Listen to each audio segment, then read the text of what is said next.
Running mates for the May polls remain unchanged as parties distance themselves from calls for an Isko-Sara team-up. Metro Manila mayors to discuss today whether the region is ready for a de-escalation to COVID-19 alert level 1. And the United Kingdom says that Russia invaded the Ukraine after it deployed troops to breakaway regions.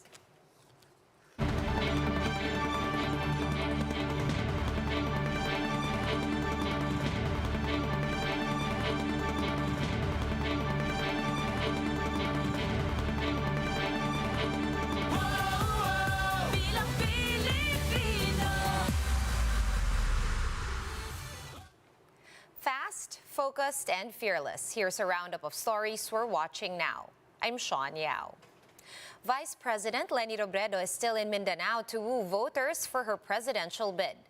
To give us the latest, we have Gerard de la Peña joining us live from Cagayan de Oro City. Hi, Gerard. Good evening. What's going on there?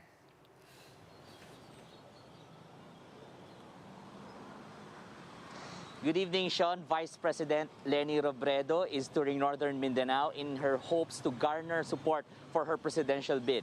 She first went to Iligan City in Lanao del Norte, where she was well received by residents. The VP is banking on the relationships that she has made in Mindanao, which is often considered as a Duterte country. Robredo said she frequently visited several areas here because of the OVP's Angat Buhay projects. She emphasized that she has been helping out poor communities even before her presidential bid. The VP also boasted about her track record in terms of measures against corruption and promoting transparency. When asked about the growing support from former government officials, she said that she was surprised. Among those who back Robredo are the Osmeñas of Cebu, who earlier expressed support to a different candidate. She also touched on the issue of candidates being paired with bets from other parties. Robredo said this is unavoidable, but she stands by her tandem with Senator Kiko Pangilinan. Sean, Robredo has just finished speaking before students in a university here in Cagayan de Oro, and in a few minutes, she is scheduled to speak before a multi-sectoral rally also here in Cagayan de Oro City. Tomorrow, Robredo will go to Bukidnon, particularly in Sumilao. It can be recalled that Robredo was instrumental in the win of Sumilao farmers in getting back their ancestral lands. Sean. Thank you so much for that update and stay safe. Gerard de la Peña reporting to us live from Cagayan de Oro City.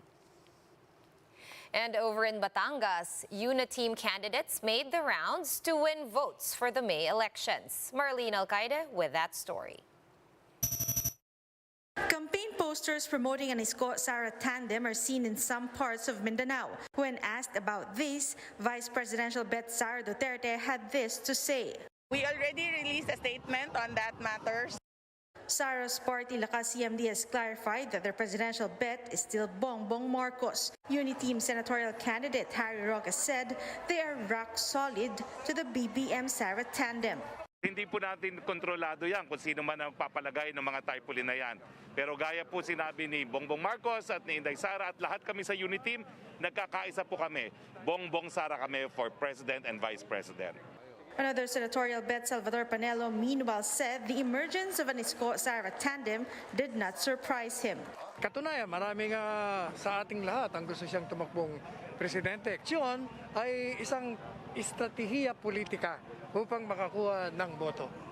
But as for President Duterte's endorsement, Panelo said the chief executive remains undecided.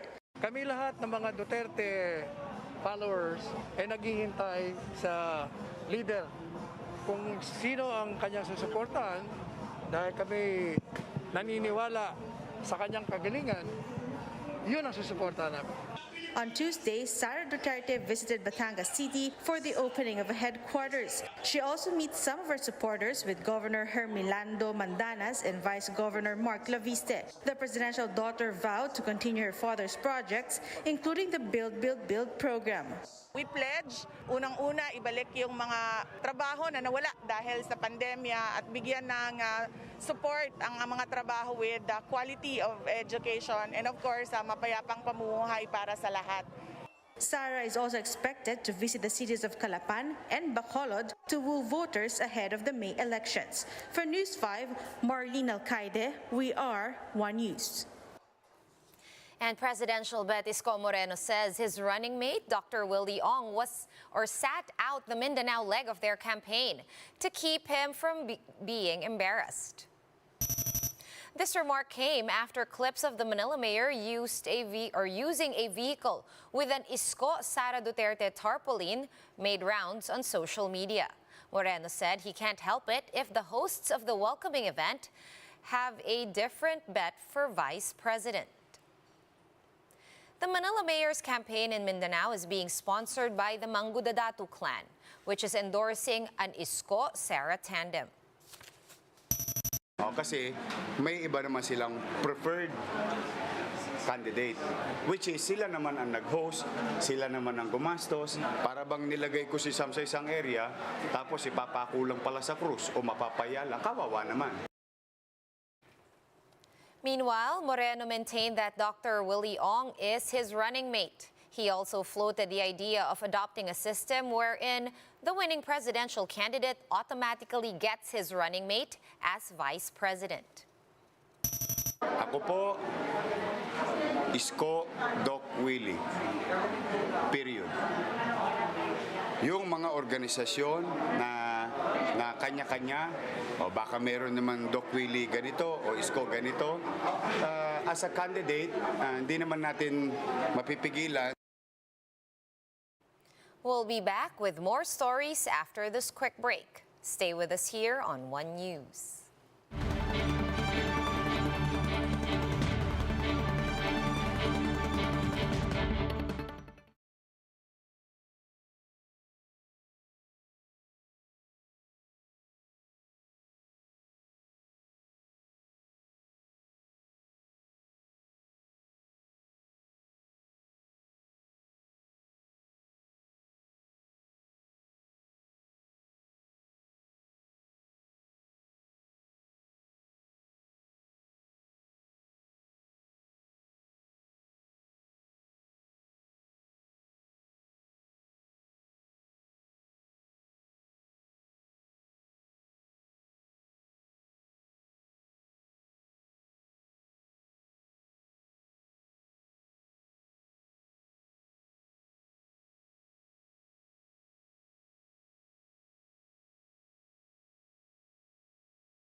You are still watching One News Now. I'm Sean Yao. The Metro Manila Council is set to discuss the region's possible shift to the so-called new normal or COVID-19 Alert Level 1 by March. In an interview with Radio 5, MMC Chairman Edwin Olivares said that the council will finalize the recommendation to the IATF later tonight. He already affirmed, though, that the NCR is seeing a downward trend in COVID-19 numbers and has already met all conditions for a downgrade. Lahat ng ating city sa Metro Manila, nasa low risk na po tayo. At yung pong ating vaccination rate naman natin, napakaganda na po sa Metro Manila. Kung makikita po natin, papunta po talaga tayo sa alert level 1. And the Octa Research Group reports a further decline in Metro Manila's COVID-19 positivity rate. In today's Laging Handa briefing, research fellow Guido David said that the figure has dropped to 4.9%, which is within the 5% benchmark set by the World Health Organization. David added that the region also recorded a 2.85 average daily attack rate, which could drop to 1 by March. By then, only 1 in 1,000 gets infected with the coronavirus daily. Low risk at 4.9% na lang positivity rate.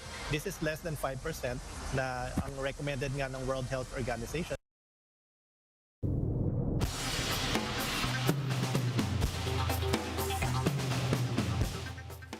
The United Kingdom claims that Russia's invasion of the Ukraine has already begun, accelerating concerns of a major flashpoint. UK Prime Minister Boris Johnson said in an emergency meeting that Britain will now impose sanctions on Moscow. This comes after Russian President Vladimir Putin deployed troops to 2 breakaway regions in the Ukraine. Although not yet spelled out, Johnson said the sanctions will target Russian economic interests, particularly banks. Recall that Britain has previously threatened to block Russian companies from raising capital in London. For more updates, visit News 5, the Philippine Star, and Business World online. Visit our website, onenews.ph, for more in-depth analysis. You can also catch One News on the Signal Play app. Register for a free account at www.signalplay.com and stream One News live anytime, anywhere. Masks on, wash hands, and stay safe, Philippines. I am Sean Yao. We are One News.